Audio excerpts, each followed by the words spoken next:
நேர்களை அப்படியே ரீவைண்ட் பண்ணி ஜூன் மாதத்துக்கு போனோமேயானால் நாடாளுமன்ற தேர்தல் முடிவுகளால எதிரணி இந்தியா கூட்டணி ஒரு புதிய உத்வேகம் பெற்றது. பெரும்பான்மை குறைந்து பாஜக கூட்டணியில ஸ்வரம் குறைஞ்சதை நம்ம பார்த்தோம்.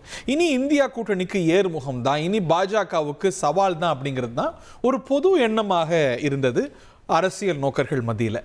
ஹரியானாவிலும் மகாராஷ்டிராவிலும் விட்டதை பிடித்து விட்டது பாரதிய ஜனதா கட்சி. காங்கிரஸ் பாஜக நேரடியாக மோதிய மாநிலங்களில் காங்கிரஸ் பெரிதாக சொதப்ப, பாஜக மாநில கட்சிகள் இடையே முக்கியமாக போட்டி நடந்த ஜார்க்கண்டிலும் ஜம்மு அண்ட் காஷ்மீரிலும் மாநில கட்சிகள் பாஜகவை பின்னுக்கு தள்ளியதை பார்த்தோம். இடைத்தேர்தலில் கூட மம்தா பானர்ஜியோடைய கட்சி பட்டைய கலப்ப இதையெல்லாம் கவனித்து கொண்டிருந்த மம்தா பானர்ஜி காங்கிரஸ் கட்சியை விமர்சிக்க ஆரம்பித்து விட்டார். உங்களுடைய பணி என்பது பாஜகவை வீழ்த்த, அதை ஏன் இப்படி சொதப்பியிருக்கீங்க அப்படின்னு கேட்க, நான் இந்தியா கூட்டணிக்கு தலைமை தாங்க தயார் அப்படின்னு ஒரு புது குண்டை தூக்கி போடுறார். இதற்கு மற்ற கட்சி தலைவர்கள், இந்தியா கூட்டணியில் இருக்கக்கூடிய முக்கிய கட்சி தலைவர்கள்டேருந்து அடுத்தடுத்து ஆதரவு வருகிறது. சரத்பவார் ஆகட்டும், லாலு யாதவ் ஆகட்டும், இவர்களெல்லாம் ஆதரவு தெரிவிக்க எஸ்பி கூட ஆதரவு தெரிவிப்பது போல தான் தோற்றம் இருக்கிறது. இது தேவையில்லாத குழப்பம் என்று காங்கிரஸ் கட்சியுடைய முக்கியஸ்தர்கள் எல்லாம் கூற, இந்தியா கூட்டணிக்கான தலைமை மாற்றம் என்பது அவசியமா, காங்கிரஸ் அந்த தார்மீக நிலையை இழந்து விட்டதா, இப்படியெல்லாம் நிலைமை போயிட்டு இருக்கும் போது தான் ஒரே நாடு ஒரு தேர்தல் அப்படின்னு அடுத்த கட்டத்துக்கு பாஜக போகிறது. இன்னைக்கு கேபினெட்ல ஒப்புதல் வழங்கியிருக்கிறது, அது அடுத்த நிலைக்கு போகிறது. யார் தலைமையில் இந்தியா கூட்டணி, மம்தா வெர்சஸ் காங்கிரஸ் என்ற தலைப்பில் நிகழ்ச்சியில் விவாதிக்க இருக்கின்றோம். என்னுடைய இரண்டு நெருங்கிய நண்பர்கள் அரங்கத்தில் இணைகிறார்கள். திரு சிந்தன் மார்க்சிஸ்ட் கம்யூனிஸ்ட் கட்சியின் சார்பாக, திரு டாக்டர் சூர்யா பாஜகவின் சார்பாக, மற்றும் டாக்டர் சுமந்த் ஸ்ரீராமன் அவர்கள் இணைகிறார்கள். டாக்டர் சுமந்த் கிட்டேருந்து நிகழ்ச்சி தொடங்கணும்னு நினைக்கிறேன். கண்ணாடி வீட்டிலிருந்து கல்லெறிகிறாரோ மம்தா பானர்ஜி? சரி, என்ன பொறுத்தவரைக்கும் நிகழ்ச்சிக்கு போறதுக்கு முன்னாடி குகேஷ் அவர்கள் இன்னைக்கு உலக செஸ் சாம்பியனா ஆயிருக்காரு. மிக குறைந்த வயதில் செஸ் சரித்திரத்துல அவருக்கு நம்மளுடைய வாழ்த்துக்களை தெரிவிச்சுக்கணும். நமக்கு எல்லாருக்கும் ஒரு மிகப்பெரிய ஒரு பெருமை சேர்த்திருக்கிறாரு. சென்னையை சேர்ந்தவர் வேற. ஸோ அந்த வாழ்த்துக்களை தெரிவிச்சுட்டு we will get started.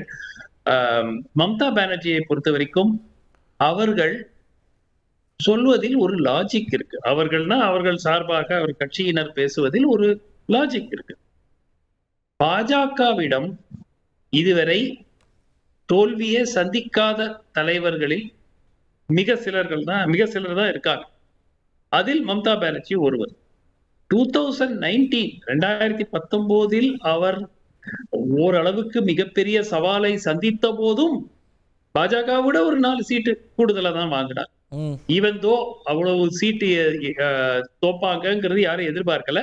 பாஜக சிறப்பா செஞ்சாங்க 2019 அந்த தேர்தல்ல, பெங்கால்ல. பட் அதை தாண்டி சட்டப்பேரவை தேர்தலாக இருந்தாலும் பாராளுமன்ற தேர்தலாக இருந்தாலும், மோஸ்ட் சமீபத்தில் பாராளுமன்ற தேர்தலையும் அவங்க பாஜகவை ஒரு கணிசமான அளவுல வீழ்த்தி இருக்கிறார். அதன் காரணமாக வேற நீங்க எங்க பார்த்தாலும் ரீஜனல் பார்ட்டிஸ் வர்சஸ் பிஜேபிங்கிற போது ரீஜனல் பார்ட்டிஸுக்கு ஓரளவுக்கு தாக்கு பிடிக்க முடிந்தாலும், உதாரணத்துக்கு ஆம் ஆத்மி கட்சி டெல்லியில எப்படி தாக்கு பிடிச்சிருக்காங்க அப்படிங்கிறது இதுக்கு முன்னாடி பிஜு ஜனதா தள் ஒரு மிகப்பெரிய ஒரு உதாரணமாக இருந்தது. ஒரிசால மம்தா பானர்ஜி பெங்கால்ல. ஸோ ரீஜனல் பார்ட்டிஸ், இங்கு திமுக, ஸோ இதெல்லாம் பிஜேபியை எதிர்கொள்ளும் போது பலவீனமாக இருக்கக்கூடிய கட்சி என்று பார்த்தால் அது காங்கிரஸ். சோ நீங்க ஒரு மிகப்பெரிய இந்தியா கூட்டணி என்று வைத்துக்கொண்டு அதன் தலைமை காங்கிரசிடம் மட்டும், காங்கிரஸ் தான் பாஜகவை போன்ற ஒரு தேசிய கட்சி என்பதில் யாருக்கும் மாற்று கருத்து இல்லை. ஆனால் காங்கிரசுக்கு இன்று தலைமை ஒரு மக்களிடையே போதுமான அளவில் ஒரு நம்பிக்கை அளிக்கக்கூடிய நிலைமையில் இல்லை. ஈவன் அவர்களுடைய ஒரு அவுட்ஸ்டாண்டிங் பர்ஃபார்மன்ஸ் என்று கருதப்படும் 2024 100 சீட்டுக்கு கம்மி, 99 சீட்டு தான். சோ நீங்க இதை பார்க்கும் பொழுது இந்த கட்சியால், இந்த தலைமையால், கட்சியால் நான் சொல்ல மாட்டேன், தலைமையால் ராகுல் காந்தி திரு கார்கே அவர்கள், அவர் 84-85 வயது ஆகிறது. அவர் ஒரு ஃபியூச்சரிஸ்டிக் லீடர் ஃபார் தி பார்ட்டியாக இருக்க முடியாது. ஆனால் ராகுல் காந்தி அவர்கள் இப்போ ஒண்ணுமே இல்லை, பிஜேபியில இருக்கிறவங்கள கேளுங்க, அவங்களே என்ன சொல்றாங்க? ராகுல் காந்தி இருக்கிற வரைக்கும் எங்களுக்கு கவலை இல்லை அப்படிதான் சொல்லிட்டு இருக்காங்க. இன்ஃபேக்ட் இப்ப சமீபத்துல மகாராஷ்டிரால எக்காரணம் கொண்டும் தோற்க முடியாத ஒரு தேர்தலை தோத்துருக்காங்க. அவ்வளவு ஆன்டி இன்கம்பன்சி, அவ்வளவு ஊழல். யாரு அவங்களுக்குள்ள அஜித் பவார் 30,000 கோடி அடிச்சிட்டாருன்னு சொன்னது யாரு? பிரதமர். சோ தேவேந்திர பட்னவிஸ் தான் அந்த குற்றச்சாட்டை முதல்ல வைக்கிறாரு அஜித் பவார் மேல. இப்ப எல்லாம் கூட்டணியில சேர்றாங்க. Anti incumbency. சோ இதெல்லாம் தாண்டி ஒரு பிரமிப்பூட்டும் வெற்றினா இந்த எதிர் அணியில இருக்கிற பிரதான கட்சி காங்கிரஸ், அதுக்கு பிறகு உத்தவ் தாக்கரே, அதுக்கு பிறகு சரத் பவார். சோ நீங்க என்ன சிக்னல் கொடுக்குறீங்க? ஹரியானால மிகவும் மோசமான அரசு என்று கடுமையாக விமர்சனம் செய்யப்பட்ட பாஜகவிடம் வெற்றி பெற வாய்ப்பே இல்லை என்று கூறப்படும் அந்த பாஜக வெற்றி பெறுகிறது, ஆன்டி இன்கம்பன்சியை மீறி. சோ என்ன சிக்னல் கொடுக்குறீங்க நீங்க? எலெக்ஷன்ஸ் விச் ஆர் ஆல்ரெடி ஒன்ன கூட தோல்வி அடைய முடியும். வெற்றி பெற்ற கிட்டத்தட்ட ஜஸ்ட் வெற்றி வாகை சூட வேண்டும், அவ்வளவுதான். அந்த ஸ்டேஜ்ல வந்த தேர்தல் எல்லாம் நீங்க தோத்துட்டு இருந்தீங்கன்னா மக்களிடையே மட்டும் இல்ல, கூட்டணி கட்சிகளும் கேள்வி கேட்பாங்க இல்லையா? என்னங்க இது, நீங்க இந்த மாதிரி இருக்கிற வரைக்கும் எப்படி வேற யாராவது தலைமை தாங்கட்டுமே இந்தியா கூட்டணிக்குன்னு. அந்த கேள்வி எழுவதில் எந்த தவறும் கிடையாது. அது மம்தா பானர்ஜியாக இருக்க வேண்டுமா இல்ல வேற யாராவது இருக்க வேண்டுமா, அதெல்லாம் வேற ஒரு தனி விவாதம். மம்தா பானர்ஜி எடுத்துங்க, அவங்க யாரு? அவங்க காங்கிரஸ் தானேங்க. எவ்வளவு வருஷம் அவங்க காங்கிரஸ் கட்சியில இருந்திருக்காங்க. சோ அந்த ஐடியாலஜியா இருக்கட்டும், அந்த ஐடியாஸாக இருக்கட்டும், ஒண்ணு. ரெண்டாவது, she is a street fighter. எந்த பிரச்சனை வந்தாலும் தைரியமாக இறங்கி அடிக்க, மறு அடி கொடுக்கக்கூடிய ஒரு நபர். தலைமை அப்படிங்கிறது ஒரு பேன் இந்தியா அப்பீல் இருக்கக்கூடிய ஒரு கட்சி இல்ல அந்த மாதிரி ஒரு தலைமை கிட்ட இருப்பது தானே சிறந்தது. இப்போ Mamata Banerjee cannot inspire a voter in Tamil Nadu, whereas ராகுல் காந்தி can, இல்ல Congress party can to some extent. இல்லையே, இல்ல ஹரி, சவுத் இந்தியால பண்ண முடியுது, அது நாம் மறுக்கல. இப்ப தெலுங்கானால முடியும், கர்நாடகால முடியும், கேரளால முடியும், தமிழ்நாட்டுல முடியும். ஹிந்தி பெல்ட்ல முடியலையே, உத்தரப்பிரதேசத்துல முடியலையே, பீகார்ல முடியலையே, ராஜஸ்தான்ல பெருமளவுல வெற்றி பெறுவார்கள் எதிர்பார்த்து தோத்துட்டாங்க. மத்திய பிரதேசல இவ்வளவு வருஷம் ஆன்டி இன்கம்பன்சியா மீற முடியலையே. சோ எங்க மெஜாரிட்டி ஆஃப் த சீட்ஸ் எங்க இருக்கிறதோ அங்கு அவர்களால் ஒரு இன்ஸ்பயர் பண்ணி வாக்குகளை பெற இயலது.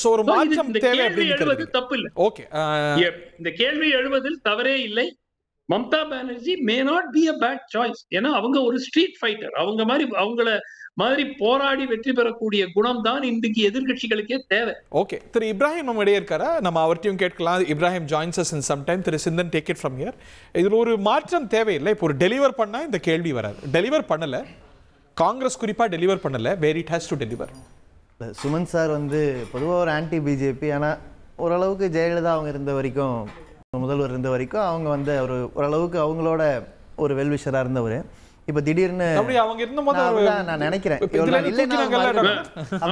என்னோட அப்சர்வேஷன் இல்லைன்னா அவர் சொல்லட்டும், எனக்கு அவர் ஓரளவுக்கு ஒரு ஏடிஎம்கே அதுவும் அவங்க தலைமையில இருந்தப்ப அதுல சார்பா இருந்தவர் தான் நினைக்கிறேன். இன்னைக்கு திடீர்னு அவர் இந்தியா கூட்டணிக்கு யார் தலைவரா இருந்தா நல்லா இருக்கும் அப்படின்னு சொல்ற அளவுக்கு ஒரு வெல்விஷரா மாறி இருக்கிறத பாக்குறேன் நான்.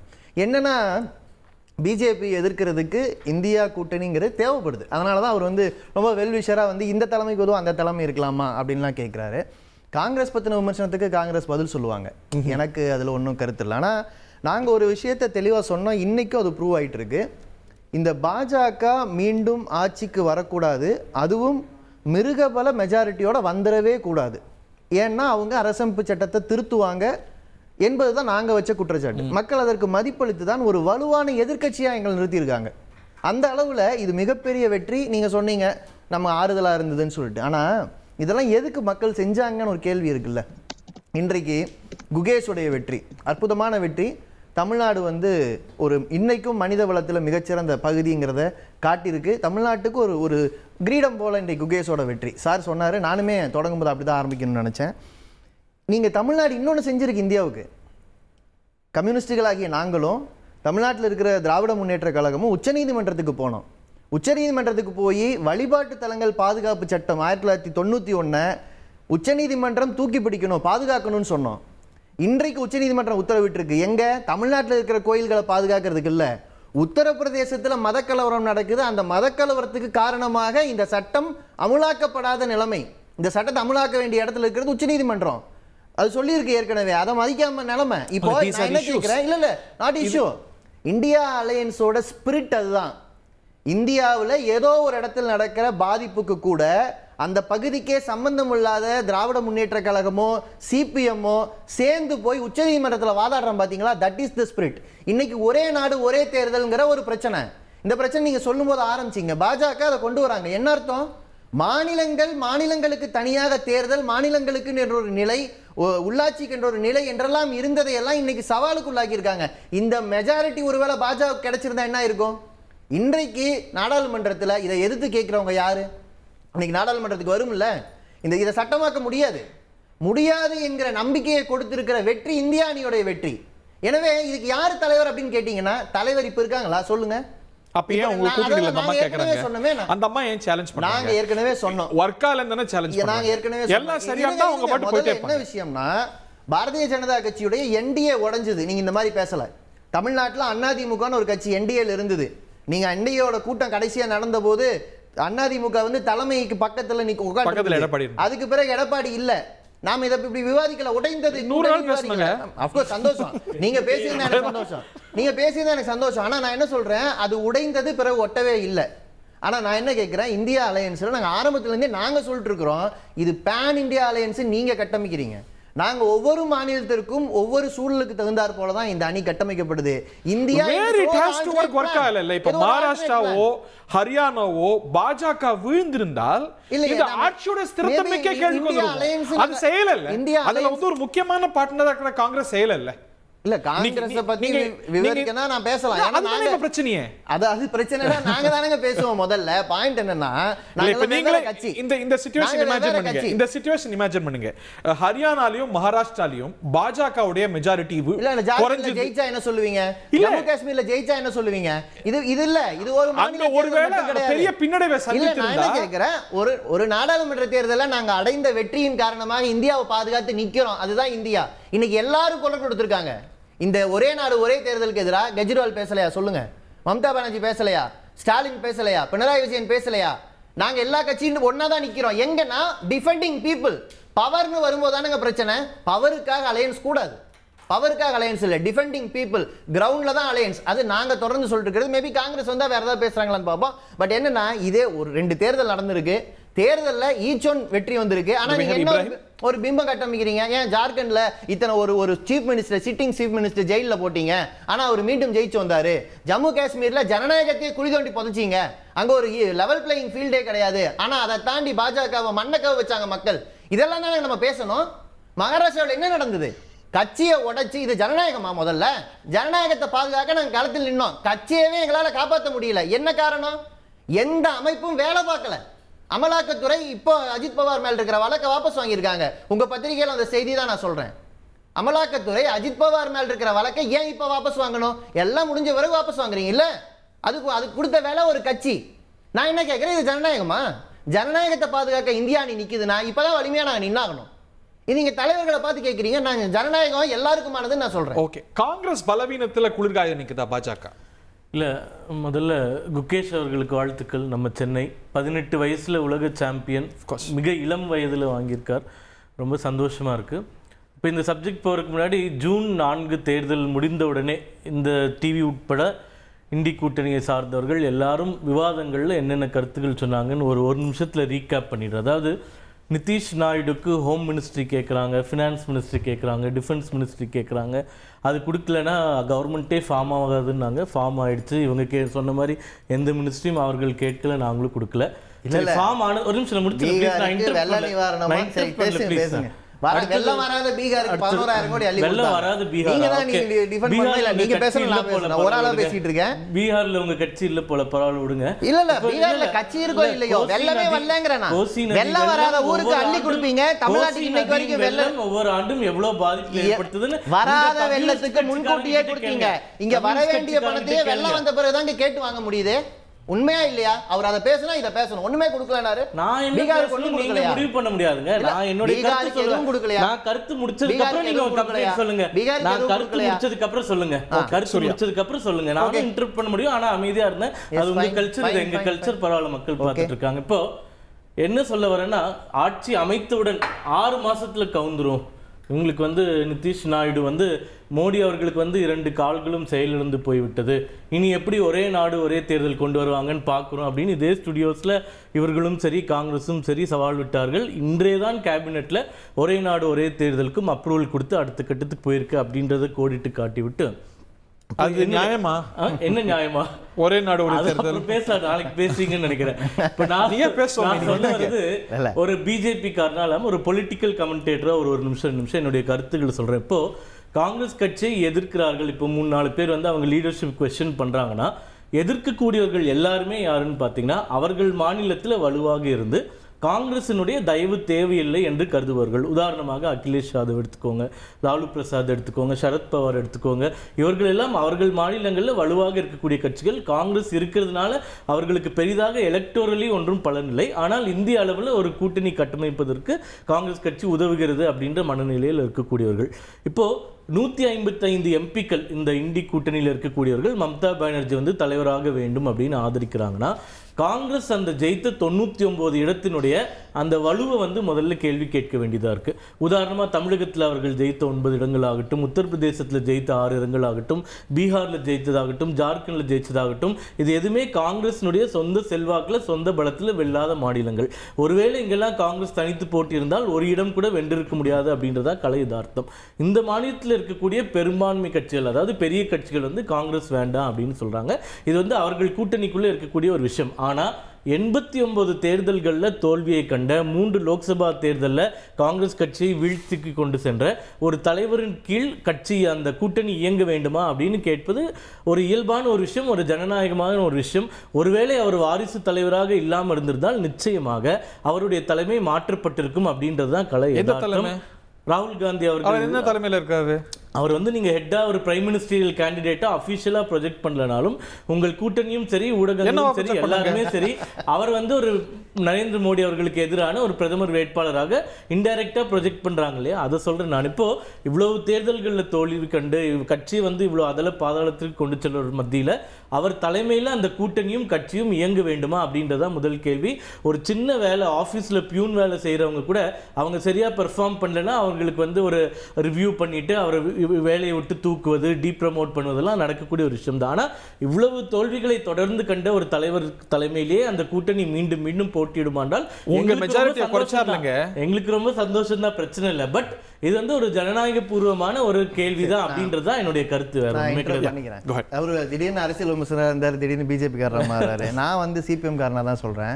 ஐயா, நீங்க வந்து போன தேர்தலில் பிரதமர் மோடி 400 சீட்டு ஜெயிப்பாருங்கிற நம்பிக்கையோட தான் களத்தில் நின்னீங்க. மக்கள்கிட்ட அதை ஒரு அச்சமாகவே விதைச்சிங்க. ஆனால் உண்மை என்ன, உங்களுக்கு தனி மெஜாரிட்டி வரலை.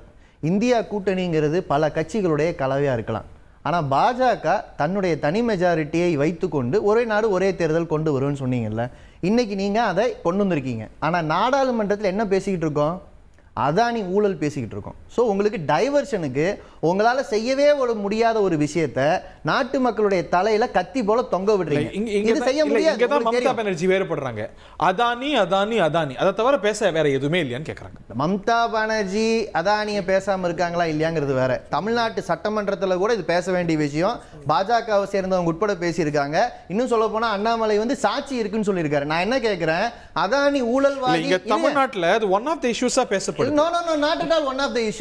அண்ணா அதானி செய்த ஊழல்ல 5 மாநிலம் சம்பந்தப்பட்டு இருக்குன்னு இவங்க தான் பேசியிருக்காங்க. நாங்க என்ன கேட்கிறோம், அமெரிக்கால வழக்கு போட்டாங்களே, இந்தியாவில் வழக்கு போட கூட துப்பு இல்லாம தைரியம் இல்லாம, ஓகே அது என்னன்னு சொல்றது, துப்பு இல்லாமங்கிறது நல்ல வார்த்தை தான் நினைக்கிறேன். இல்லை வேற நல்ல வார்த்தை சொல்லுங்க. அப்கோர்ஸ் எனக்கு தெரியல. பட் எனிவே நான் என்ன கேட்கிறேன், அதை செய்யாத ஒரு தலைமை இருக்கும்போது அதை கேள்வி கேட்கிற ஒரு தைரியமான எதிர் அணி இருக்கா இல்லையா? அது மட்டும் இல்ல, இந்த அணி அதை மட்டும் பேசல. இந்தியா அலையன்ஸ் தான் இப்ப நாடாளுமன்றத்தில் விவாதிக்குது. இருங்க, இந்தியா அலையன்ஸ் மட்டும்தான் தமிழ்நாட்டுக்கு உரிய வரி பங்கீடு கொடுங்கன்னு கேட்கிறோம். இவங்க வந்து பேசுனாங்கல்ல, ஃபினான்ஸ் கமிஷன் முன்னால எல்லாம் போய் 10 பாயிண்ட் வச்சோன்னு பேசுனாங்கல்ல, நாடாளுமன்றத்தில் இதையாவது விவாத பொருளா எடுத்துக்கணுமா கூடாதா? இவங்க தமிழ்நாட்டுக்கும் சேர்ந்து பிரதமரா சொல்லுங்க. இப்ப நான் வெள்ளத்தை அதுக்கு தான் ஆரம்பிச்சேன். நான் வெள்ளத்தை அதுக்கு தான் ஆரம்பிச்சேன். இந்தியால எதுமே பேச ஸ்பேஸ் கொடுக்கலங்க. அதானி என்ன கூட்டணியை பத்தி பேசுறதுனால மத்த இஷ்யூஸ்க்கு டைவர்ட் பண்ண. நான் ஒரு கேள்வி கேக்குறேன். அதானி மட்டும் தான் பேசுறோம் நீங்க சொன்னீங்கல்ல. நான் வரிசையா எடுத்து சொல்ல முடியும். நாடாளுமன்றத்துல நாங்க முன்வைத்த எல்லாமே கூட்டணியா முன் வச்சிருக்கோம். இந்த ஈவன் இந்த அரிட்டாப்பட்டியில டங்ஸ்டன் சுரங்கம் கூட 50 எம்பி எதற்கு முன்னுரிமை காங்கிரஸ் கட்சி கொடுக்குது? அது மம்தா பானர்ஜி கேக்குறாங்க, வேற யாரும் கேட்க மாட்டாங்க. காங்கிரஸ் பேசணும்.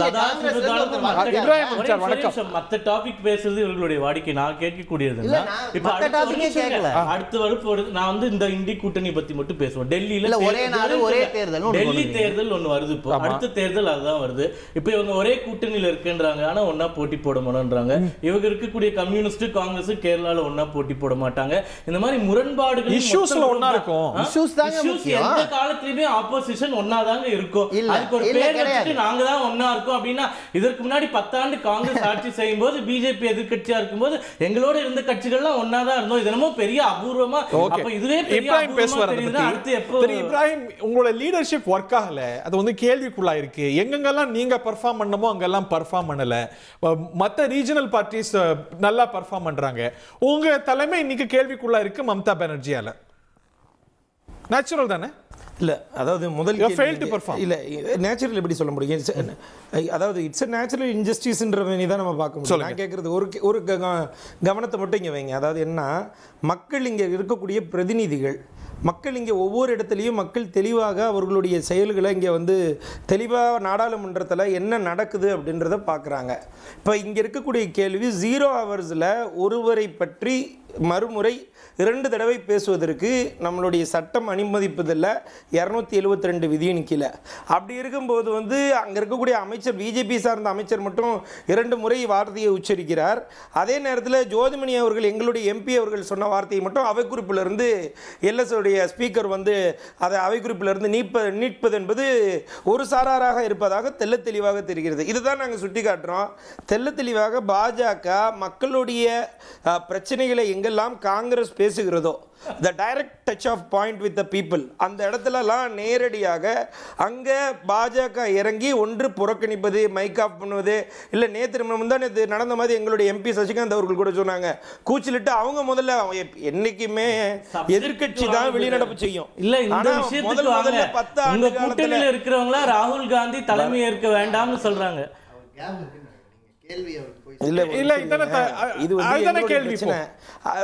பார்லிமெண்ட்ல பிரச்சனை இருக்கா? எக்னாலஜ் உங்க தலைமையே கேள்விக்குள்ளாக்கி இருக்காங்க உங்க கூட்டணி கட்சிகள். எப்படி பிரச்சனைன்றீங்க? மம்தா பானர்ஜி ஒரு ஆள் மட்டுமே இங்க தீர்மானிக்கக்கூடிய இடத்துல இல்ல. அவங்க எவ்வளவு பேர் ஆதரிச்சிருக்காங்க பாருங்க. அவங்க தலைமையை இல்ல ஒரு சரத் பவார், லாலு யாதவ் இப்படி எவ்வளவு பேர் ஆதரிச்சிருக்காங்க. இங்க உங்க மேல அதிருப்தின்னு அர்த்தம் இல்ல. ஒரு நிமிஷம், your leadership is not working. அதாவது ஒரு பாயிண்ட் புரிஞ்சுக்கங்க. மம்தா சொல்லி முடிச்சிட்டீங்களா? நான் சொல்ல வாக்குறேன் இப்போ. அதாவது என்னன்னு கேட்டிங்கன்னா, ஒரு ஆரம்ப காலகட்டங்களில் முதல்ல பீகாரில் ஆரம்பித்து இந்த கூட்டணி இந்தியா என்னும் பேர் வைக்கிற கட்டம் தொடங்காததற்கு முன்பாகவே இந்த கூட்டணி விரிசல் கூட்டணி, இந்த கூட்டணி இடம்பெறாத கூட்டணி, வெற்றி பெறாத கூட்டணிலாம் சொன்னாங்க. அடுத்த கட்டம் மும்பையை நோக்கி போச்சு. 2 கட்சி 4 கட்சி ஆச்சு. 6, 8, 9 பெருகி போய் 18 கட்சியை தாண்டி இந்தியா கூட்டணி வலுவாக இருக்கிறது. இப்போ என்ன கேள்வி சகோதரர் கேட்டார் எஸ் சூர்யா, மம்தா பானர்ஜி சொன்னாங்க, நேரடியாக பதில் சொல்லுங்க. ஏங்க மக்கள் எல்லாம் ஒரு பக்கம் உங்கள்கிட்ட மணிப்பூர் இஷ்யூ பத்தி கேள்வி கேட்கிறாங்க, மணிப்பூருக்கு என்ன பிரச்சனைன்னு கேட்கிறாங்க, அதை பத்தி பதில் சொல்லுங்க. நரேந்திர மோடி அவர்கள் இதுவரைக்கும் நேரடியா எதிர்ப்பு கட்சியோட தலைவர் கேள்வி கேட்கக்கூடிய நேரத்தில் ஏன் வரமாட்டாரு, அதுக்கு பதில் சொல்லுங்க.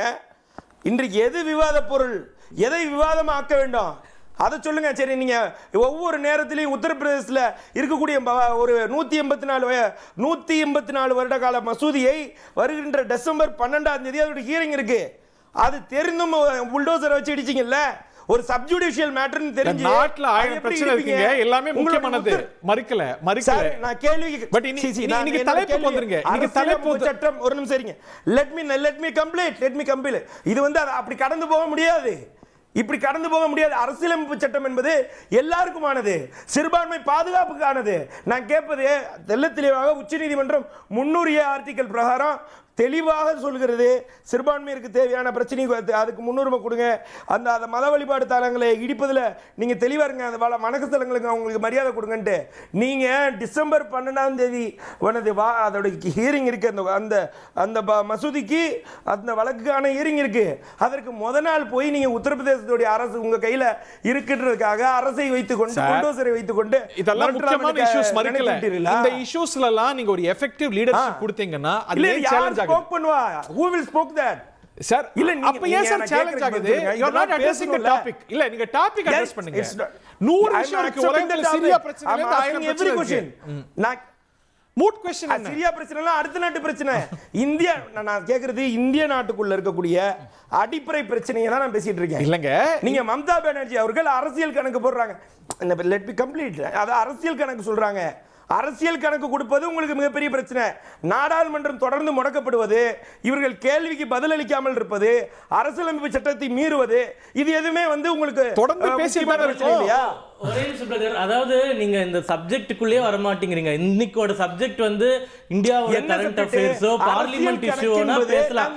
இன்னைக்கு சப்ஜெக்ட் எதுங்க? நான் உங்ககிட்ட தெளிவா கேக்குறேன். ஒரே நிமிஷம்.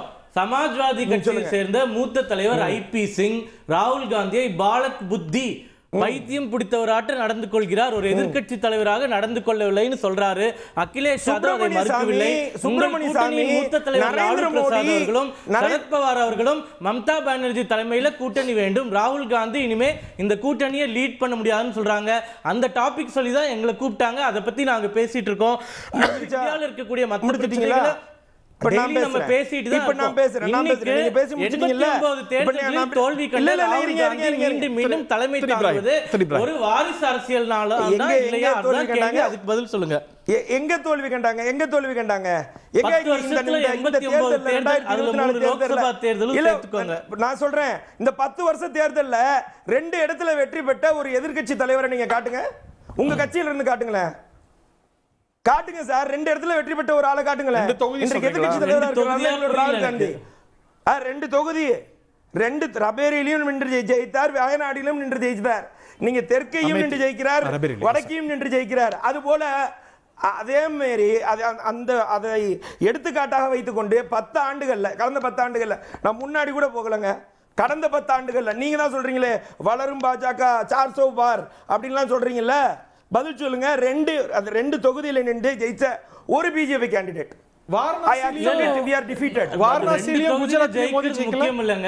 அரசியலமைப்பு படி பெரும்பான்மையை ஜெயிச்சு ஆட்சி பிடிக்கணும். அதுங்களால பண்ண முடியல. 2 தொகுதியில ஜெயிக்க வைக்கிற அளவுக்கு அதே 2 தொகுதியில தலைவர் மீது நம்பிக்கை கொண்டிருக்கிறார். போன தேர்தல் அதையும் பாத்துக்கோங்க. ஒரு நிமிஷம் இருங்க. போன தேர்தல் இல்ல நான் கேட்டது இந்த கேள்வி. என்னோட கேள்வி ரொம்ப சிம்பிள். அதுக்கு உங்கள்ட்ட பதில் இல்லைன்னா பதில் இல்லைன்னு சொல்லுங்க. நரேந்திர மோடி அவர்கள் 2 இடத்துல ஜெயிச்சார், ரொம்ப தெளிவாக பரோடாலையும் ஜெயிச்சார். உங்க கேள்விக்கு பதில் சொல்லிட்டேன். அதுதான் நான் சொல்றேன். நான் தெளிவா சொல்றேனே. 2024 தேர்தல்ல கேட்டேன். என் கேள்வி 2024 தேர்தல்ல நீங்க தான் கேட்டீங்க. இப்ப அது முக்கியம் இல்லைங்க.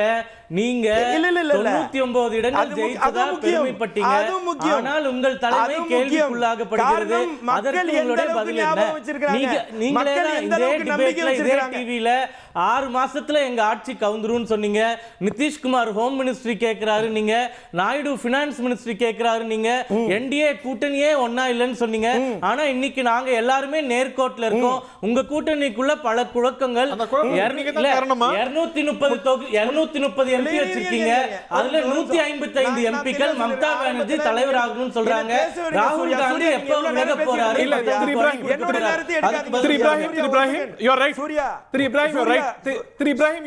சூர்யா என்னோட நேரத்தை எடுக்காதீங்க. நீங்க இவ்வளவு நேரம் பேசிட்டு இருந்தீங்க. இடைவேளைக்கு அப்புறம் உங்கள்கிட்டே தொடங்குறேன். அப்பதான் நியாயமா இருக்கும். திரு இப்ராஹிம் உங்கள்கிட்டே தொடங்கும்னு நினைக்கிறேன். நீங்க ஒரு யுனைடெட் ஃப்ரண்ட் போட வேண்டிய நேரத்துல மம்தா பானர்ஜி இதை ஏன் திடீர்னு எழுப்பணும்னு நினைக்கிறீங்க? இதுக்கு பின்னாடி யார் இருப்பான்னு நினைக்கிறீங்க? அதுதான் அது என்னன்னு கேட்டிங்கன்னா, இதற்கு பின்னாடி இருக்கக்கூடிய அரசியல் கணக்குகளை நம்ம பார்க்கணும்.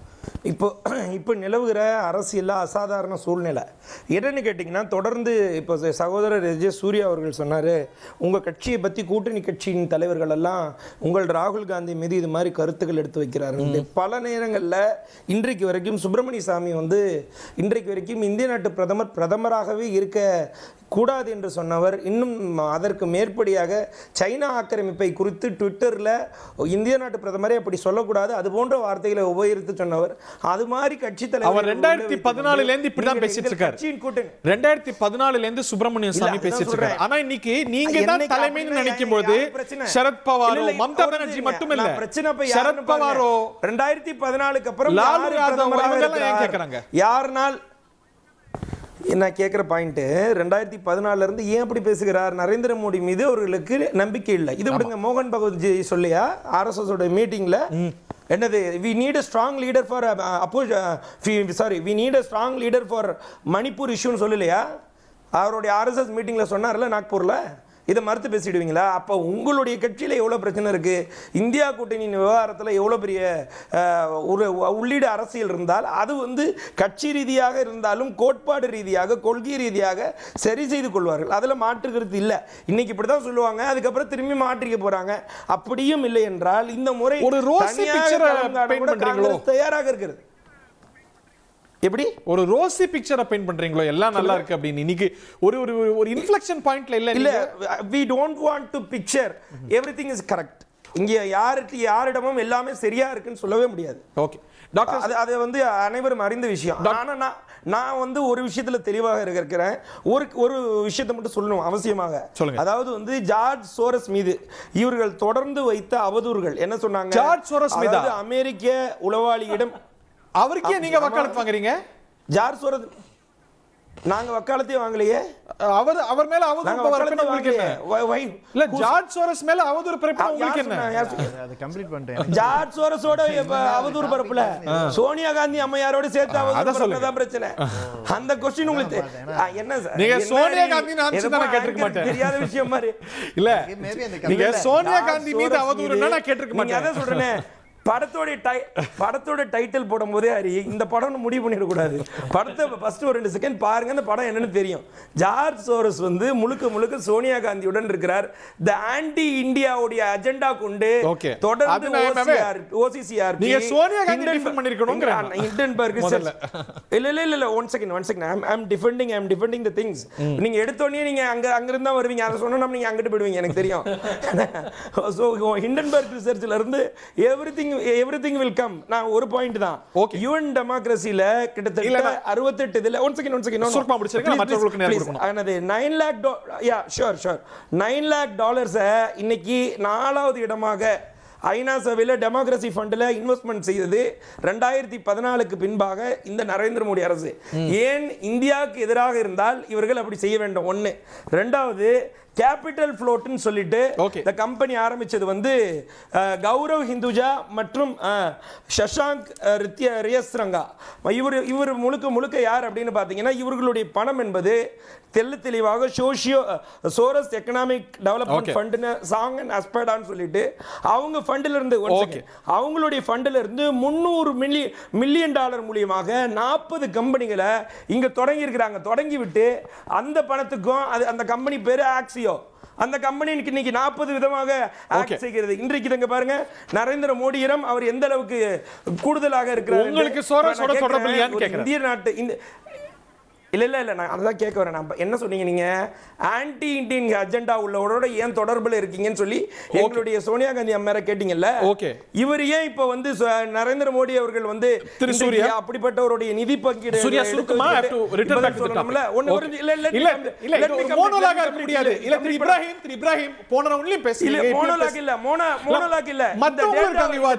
அமித்ஷா இங்க பாருங்க. ஒன் செகண்ட் இல்ல I understand, give me 2 second.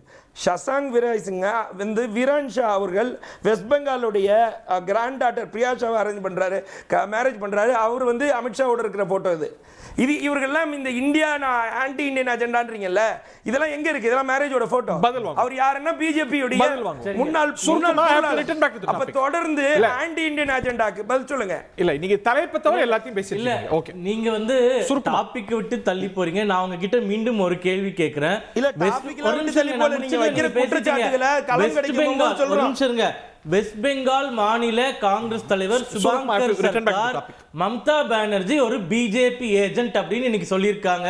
உங்களுடைய நிலைப்பாடு என்ன? மம்தா பானர்ஜி பானர்ஜி அவர்கள் பிஜேபி ஏஜென்ட்டா இல்ல உங்க இண்டி கூட்டணியில் இருக்கக்கூடிய ஒரு கட்சியா? அதுக்கு மட்டும் பதில் சொல்லிடுங்க. எங்கெங்கயோ போறதுக்கு அந்த விஷயங்கள்லாம் இன்னொரு நாள் பேசலாம். உங்க இல்ல இதுக்கு நீங்க பதில் சொல்லுங்க. நீங்க வச்ச குற்றச்சாட்டு தானே, உங்க கட்சி வச்ச குற்றச்சாட்டு தானே. நீங்க பிஜேபி செய்தி தொடர்பாளர் தானே, நீங்க பிஜேபி செய்தி தொடர்பாளர் தானே, அதுக்கு நீங்க பதில் சொல்லுங்க. நான் கேக்குறேன்ல பதில், நீங்க கேக்குற பதிலுக்கு நான் சொல்றேன்ல, பிஜேபி செய்தி தொடர்பாளர் தானே நீங்க. எங்கள் மீது நீங்க குற்றச்சாட்டு வச்சீங்கல்ல, நான் சொல்றேன் ஜார்ஜ் சோரஸ் அவர்கள் நோ நோ உங்களுடைய மாநிலத்தை கேக்குறாரு. Okay the point made. நீங்க அடுத்த அலிகேஷனுக்கு அலிகேஷனுக்கு பதில் சொல்ல முடியாது. உங்கள்ட்ட பதில் இல்லன்னு சொல்லிட்டு உங்கள்ட்ட பதில் இல்லன்னு சொல்லுங்க. ஓகே உங்கள்ட்ட பதில் இல்லன்னு அப்படியே பதில் கேக்குறீங்க. எல்லாம் கூட உங்கள்ட்ட கேட்டாரு தயாரா இருக்கோம். இன்னைக்கு உங்க வெஸ்ட் பெங்கால் மாநில தலைவர் மம்தா பானர்ஜி பிஜேபி ஏஜென்ட் சொல்லிருக்காங்க. மம்தா பானர்ஜி பிஜேபி ஏஜென்ட்டா இல்ல இண்டி கூட்டணியில் இருக்கக்கூடிய ஒரு கட்சியா? அதுக்கு மட்டும் பதில் சொல்லுங்க. பியூஷ் கோயல் எத்தனை முறை பேசுறாங்க? ஓகே டாக்டர் சுமந்த், ராஜ்யசபால பியூஷ் கோயல் அவர்களுக்கு எத்தனை முறை வாய்ப்பு கொடுக்கப்பட்டது? ஓகே டாக்டர் சுமந்த், ஓகே இதுல வந்து இதுக்கு பின்னாடி பிஜேபி சதி இருக்கும். ஒரு யுனைடெட் ஃப்ரண்ட் போட வேண்டிய நேரத்துல இப்படி பிரிவினைகள் அவசியமா? எவ்வளவு இஷ்யூஸ் இருக்கு இருக்கிறது. ஏன்னா பாராளுமன்றத்திலையும் பார்த்துட்டு இருக்கோம், இவங்களுக்குள் இந்தியா கூட்டணி கட்சிகளுக்குள் இருக்கக்கூடிய ஒற்றுமை அப்படிங்கிறது பாஜக அதை வந்து எப்படி நீட்டா பயன்படுத்திட்டு இருக்காங்க அப்படிங்கிறது நமக்கு தெரியுது. ரெண்டாவது, மிக முக்கியமாக இந்த தேர்தல், பாராளுமன்ற தேர்தல் முடிந்த பிறகு ஒரு எதிர்பார்ப்பு இருந்தது, போக திரு நரேந்திர மோடியும் பாஜகவுடைய இந்த ஆட்சியும் பலவீனப்படும் அப்படிங்கிற ஒரு எதிர்பார்ப்பு இருந்தது. ஆனால் இந்த 2 தேர்தல் விக்டரிஸ், பர்டிகுலர்லி மகாராஷ்டிரா, ஹரியானா கூட அவ்வளவு பெரிய மாநிலம் என்று எடுத்துக்கொள்ள முடியாது, மகாராஷ்டிராவில் கிடைத்த ஒரு மிகப்பெரிய வெற்றி அப்படிங்கிறது நிச்சயமா அந்த பேச்சுக்கு முற்றுப்புள்ளி வைத்து விட்டது. சோ ஒரு காலகட்டத்துல என்ன சொன்னாங்க, அடுத்த ஆண்டு பிரதமருக்கு 75 வயது ஆயிடும், அதற்கு பிறகு வேற யாராவது வந்துருவாங்க, இல்ல இந்த ஆட்சி 5 வருஷம் ஓடுமா, தெலுங்கு தேசமும் நிதிஷ்குமாரும் எவ்வளவு நாள் ஆதரவு கொடுப்பாங்க, இந்த மாதிரி போன அந்த டாக் கிட்டத்தட்ட ஒரு 6 மாத காலம். இப்ப அந்த மாதிரி ஜூன் மாச பின்னடைவில இருந்து முழுமையா பிஜேபி மீண்டு விட்டுச்சுன்னு பார்க்க முடியுமா? முழுமையாக மீண்டிருக்கிறது என்று நான் பார்க்க மாட்டேன். ஏன்னா பொருளாதார ரீதியெல்லாம் நிறைய பிரச்சனைகள் இருக்கு. ஒரு பாப்புலர் இதுவாக 2019 இருந்த மாதிரி இன்னைக்கு பிஜேபி இருக்கிறது நிச்சயமா நான் ஏத்துக்க மாட்டேன். ஆனால் எதிர்பார்த்ததை ஒரு மாற்றமாக, எதிர்பார்த்ததுக்கு மாற்றாக அவர்களுடைய பொசிஷன் வந்து தொடர்ந்து பலவீனமாகாமல் ஓரளவிற்கு சுதாரித்துக் கொண்டிருக்கிறதுங்கிறது நிச்சயமா நம்ம ஏற்றுக்கிறோம். சோ என்ன பிரச்சனை என்றால், அதற்கு ஒரு மிக முக்கிய காரணம் காங்கிரஸ் பிஜேபி ஸ்ட்ரெயிட் ஃபைட். மகாராஷ்டிராலையும் பாருங்க, அசம்பிளி எலெக்ஷன்ல கூட காங்கிரஸ் பிஜேபி எங்கெல்லாம் ஸ்ட்ரெயிட் ஃபைட் ஆச்சோ காங்கிரஸால் தாக்கு பிடிக்க முடியவில்லை. ஏன் நினைக்கிறீங்க? என்ன பாடம் காங்கிரஸ் இதுல இருந்து கற்கணும்னு நினைக்கிறீங்க? இல்ல, 2 விஷயம். ஒண்ணு ஆர்கனைசேஷன். பாஜகவை பொறுத்த வரைக்கும் உழைப்பதற்கு மக்கள் இருக்கிறார்கள், அன்லிமிட்டெட் பணம் இருக்கிறது. அப்கோர்ஸ் தேர்தல் ஆணையம் அவர்கள் சொல்வதை எல்லாம் கேட்கிறார்கள் அப்படிங்கிறது பரவலான ஒரு கருத்து. சோ இது ரிசோர்சஸ் இருக்கு, மேன் பவர் இருக்கு, லீடர்ஷிப் இருக்கு, இது எல்லாம் வைத்துக்கொண்டு இப்ப காங்கிரஸுக்கு என்ன ஆர்கனைசேஷன் உடுத்து விட்டது பேஸ்ல. அது வந்து எல்லாரும் காங்கிரஸ் நபர்களே அதை ஏத்துக்கிறாங்க, எங்க ஆர்கனைசேஷன் பாஜக மாதிரி ஸ்ட்ராங்கா இல்ல அப்படின்னு ஏத்துக்கிறாங்க. 2வது, நிதி பற்றாக்குறையும். ஏன்னா கிட்டத்தட்ட 10 வருஷத்துக்கு மேல எதிர்கட்சியா இருந்திருக்காங்க, 11 ஆண்டு காலம். சோ நிதி பற்றாக்குறை இருக்கிறது. 3வது, நான் இதை 3வதுன்னு சொல்லக்கூடாது, முதல்துன்னு சொல்லணும், தலைமை. எனக்கு ராகுல் காந்தி என்னை பொறுத்த வரைக்கும் ஒரு நல்ல மனிதர், அதுல எந்த விதமான ஒரு மாற்று கருத்து இல்லை. அவருடைய ஜெனுவினா அவர் ஒரு நல்ல விஷயம் செய்யணும்னு நினைக்கிறார். ஆனால் இன்றைய காலகட்டத்தில் ஒரு அரசியல் தலைவருக்கு தேவையான அந்த சாதுரியம், அந்த பர்சிஸ்டன்ட் எஃபர்ட். இன்னைக்கு வந்து நம்ம பிரதமரை வந்து எவ்வளவோ விஷயங்கள்ல குறை சொல்லலாம், திரு அமித்ஷா அவர்கள் மீது வைக்கக்கூடிய குற்றச்சாட்டுகள் எவ்வளவோ இருக்கலாம். ஆனால் அந்த கடுமையான உழைப்பு 24/7 பாலிடிக்ஸை தவிர அவங்க சுவாசிக்கிறதே வந்து அரசியல் தான். அதனால தான் பாஜகவுக்கு இந்த அளவுக்கு தொடர்ந்து ஓரிரு தோல்விகள் ஏற்பட்டாலும் அதை பிறகு பவுன்ஸ் பேக் பண்றதுக்கான வெற்றிகள் கிடைத்து விடுகின்றன. காங்கிரஸ் கட்சியை பொறுத்த வரைக்கும் அவர்கள் எவ்வளவு நாளைக்கு எந்த ஒரு மிகப்பெரிய ஒரு ஜனநாயக நாட்டுல கூட ஒரு ஜெனரல் எலெக்ஷன் தோல்விக்கு அப்புறம் அந்த தலைவர் வந்து அந்த கட்சி தலைமையிலிருந்து ராஜினாமா செஞ்சு விலகிடுவார். இங்கு என்ன ஆயிருக்குன்னா கிட்டத்தட்ட 2-3 19 விலகிட்டாரு அவரு. இல்லையே விலகிட்டு திரும்பி தானே வந்தார். திரும்பி எப்படி என்ன ஒரு ரோல் அவருக்குங்கிறது கூட இப்ப கூட நமக்கு there is no clarity. So அவர்ட்ட தான் காங்கிரஸ்ல வீட்டோ இருக்கு. அவர் வந்து அவரோட லீடர்ஷிப் வந்து மாறணும்னு கருதுறீங்க?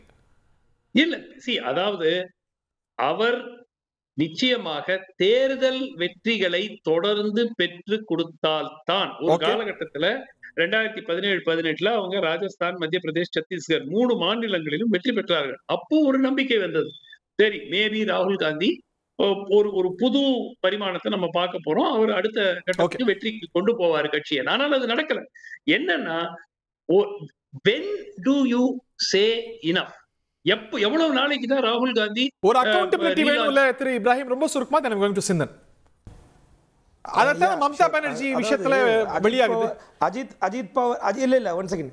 அஜித் பவார் போன்றவர்களை, பல ஊழல் குற்றவாளிகள் எல்லாம் கரைபடைந்தவர்களை இவர்கள் மோடி வாஷிங் பவுடர் போட்டு துவைத்து விட்டு சரி பண்ணி 1000 கோடி 2000 கோடியை இடி மூலியமா நிபந்தனையின்றி வழக்கை முடித்து விட்டு அவர்களை தன்வசப்படுத்தி ஆட்சி நடத்துகிற அந்த கீழ்த்தரமான அரசியல் ராகுல் காந்தி செய்ய மாட்டார், காங்கிரஸ் கட்சியும் செய்ய. எலெக்ஷன் ஜெயிக்கணும்ல சொல்லுங்க. நல்லாவே எலெக்ஷன் ஜெயிக்கணும்ல.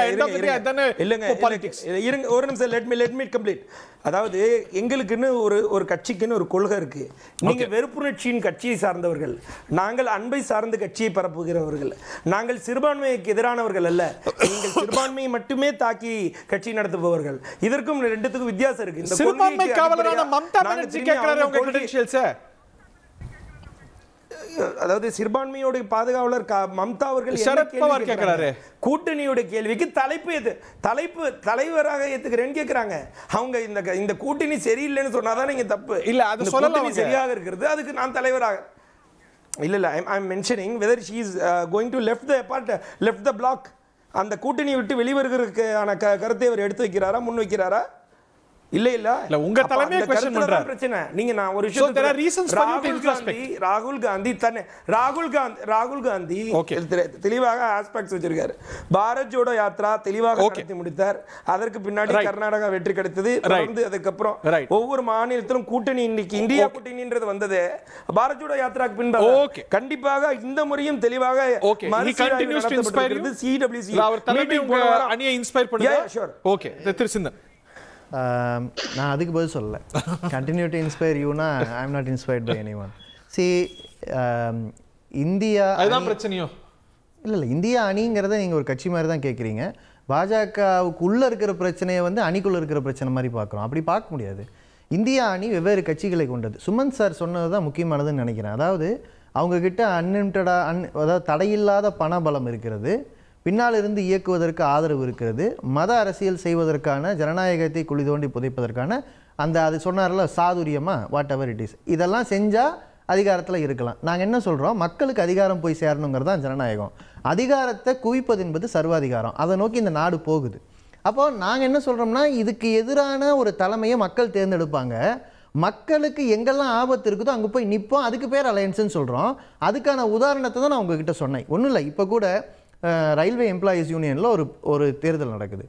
ரயில்வே எம்ப்ளாயீஸ் யூனியன் தேர்தலில் வந்து யூனியனுக்கான அங்கீகார தேர்தலில் 95% ஆஃப் ரயில்வே எம்ப்ளாயீஸ் ரயில்வேயை பாதுகாக்கணும்னா பிஜேபியை தேர்ந்தெடுக்கக்கூடாதுன்னு முடிவெடுக்கிறாங்க. பட் என்னன்னா, ஒரு எலெக்ஷனில் எதை இஷ்யூ ஆக்குறோங்கிறதா முக்கியம். இன்னைக்கு நாங்க வந்து தக்ஷின் ரயில்வேஸ் எம்ப்ளாயீஸ் யூனியனும் எஸ்ஆர்எம்யூவும் மகாராஷ்டிரா மாதிரி ஒரு இந்தியாவோட செகண்ட் லார்ஜஸ்ட் ஸ்டேட்ல வந்திருக்கக்கூடிய ரிசல்ட் பார்க்கணுமா ரயில்வே எம்ப்ளாயீஸ் யூனியன்? இல்ல நான் அதையும் தான் சேர்த்து சொல்றேன். அதாவது மகாராஷ்டிராவில் நீங்க என்ன ஆல்டர்னேட்டை முன் வச்சிங்க, இந்தியா அலையன்ஸ் அங்க போட்டி இல்ல, முதல்ல அது புரிஞ்சுங்க. அது மகா யுத்தியா, அது ஒரு பேர் வச்சிருந்தாங்க, மகா விகாஸ் அகாடி, மகா யுத்தி ரெண்டும் தானே மோதிக்கிட்டு இருந்தது. ஸோ என்னன்னா, இந்தியாங்கிற அலையன்ஸுக்கான நியாயம் இருக்கு இல்லையா, அது பாஜகவுடைய திட்டத்துக்கு எதிரான திட்டத்தோடு ஒன்று சேர்வது. அது வெறுமனே சீட் ஷேரிங் கிடையாது. அப்படி பார்த்தா நீங்க போன எலெக்ஷன்ல நாடு தழுவி என்ன சீட் ஷேரிங் இருந்தது? நாடு தழுவி எல்லா மாநிலத்திலையும் கட்சிகள் இருந்ததா? எல்லா கேரளாவை நீங்க தான் கேட்டுட்டே இருந்தீங்களே, இங்க வந்து காங்கிரஸோட கூட்டணி, கேரளால ஏன் அப்படி இல்லை? அது இல்லங்க, மக்கள் முன்னால சாய்ஸ் கொடுக்கணும்ங்கிறதுல தெளிவா இருந்தோம். என்ன சாய்ஸ் எங்க கோஹெஷன் அவசியம் இல்ல. நீ அந்த கோஹெஷன் இல்ல, அன்னைக்கு இருந்த கோஹெஷன் கூட நீ குறைஞ்சிட்டு. அந்த கேள்வியை வந்து ஒரு கட்சிக்குள்ள கேக்குற மாதிரி ஒரு அணிக்குள்ள கேட்காதீங்க. இது ஒரு அணின்னு சொல்லும்போது ஆன்டி பிஜேபிங்கிற அந்த அணி தான் பிஜேபியோட நம்பரை குறைச்சிச்சு. காங்கிரஸால முடியல. சோ அந்த அணியில இப்ப நீங்க கிராக்ஸ் இருக்காங்க. இமேஜினேஷன். நீங்க பாரத் ஜோடோ யாத்திரான்னு ஒண்ணு வந்து ராகுல் காந்தி போறாரு. பெங்கால்குள்ள போகும்போது நாங்களும் கூட போய் கை கொடுத்தோம், இதை செய்யுங்கன்னு. ஏன்னா இது எலக்டோரல் வேலை கிடையாது, மக்களை ஒற்றுமைப்படுத்துவதுங்கிறது. இந்த இடத்துல தான் ஒன்னா நிக்க முடியுன்றோம். எனக்கு நீ தலைவர் நான் கொண்டாட முடியாது அவரை. ஆனா மக்களோட வந்து நின்னீங்கன்னா நாங்களும் நிக்கிறோம், ஒரே இடத்துல ஒரே காலத்துல நிப்போம். இதை வந்து இவர்கிட்ட நான் பேசி ஒப்புதல் வாங்க முடியாது, ஏன்னா அவங்க பிஜேபி. நான் சொல்றது மக்கள்கிட்ட சொல்றது, நீங்க ஒரு கட்சிக்கு அங்கீகாரம் கொடுக்கும்போது உங்களை கொள்கை அளவில் டிஃபெண்ட் பண்றாங்களான்னு பாருங்க, நாங்க அப்படி நிப்போம்னு சொல்றோம். ஓகே, இஷ்யூஸ்லாம் உங்களுக்கு எல்லாருக்கும் ஒரே கருத்து தான். அதுல வந்து you will face a united fight. அவங்களுக்குள்ள இந்த அலையன்ஸ்ல இந்த மாதிரியான விஷயங்கள்லாம் வீட்டுக்கு வீடு வாசப்படும்.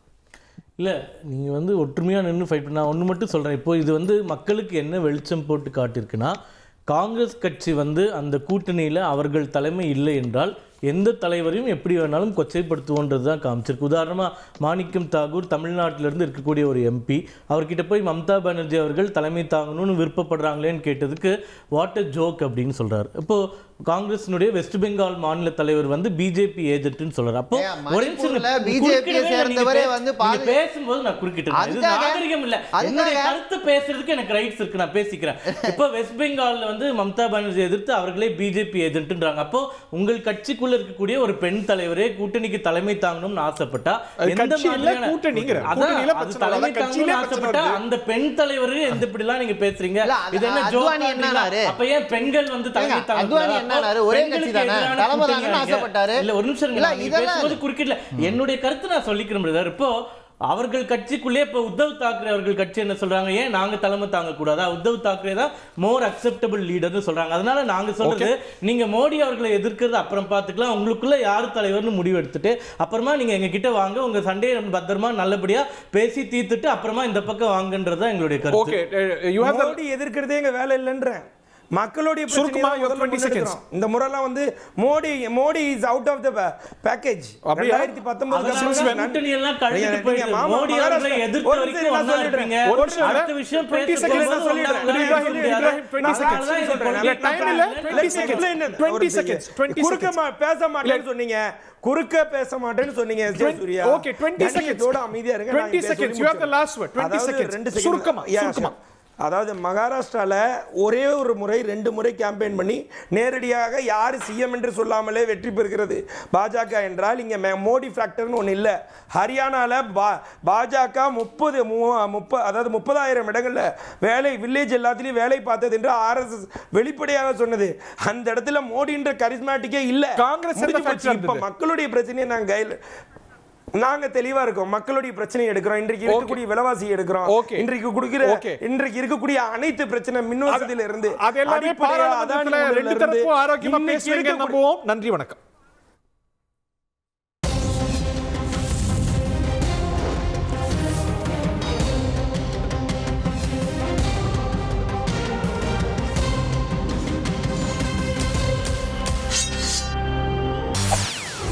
செய்திகளை உடனுக்குடன் தெரிந்து கொள்ள உடனே சப்ஸ்கிரைப் பண்ணுங்க.